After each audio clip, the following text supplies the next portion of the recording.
दूसरा ना पहला भैनी आला आखरी, बूट लेके टाइम ते ना करी चाकरी। पांचवी में खंजर था पाया गोज में, जोड़े भीतर कापी काट भरी काकरी।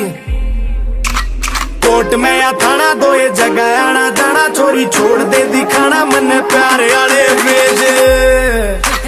जेल गेल ब्याह हो रहा गोली का दहेज, मेरे गेल गेल ना होवे छोरी का परहेज। यार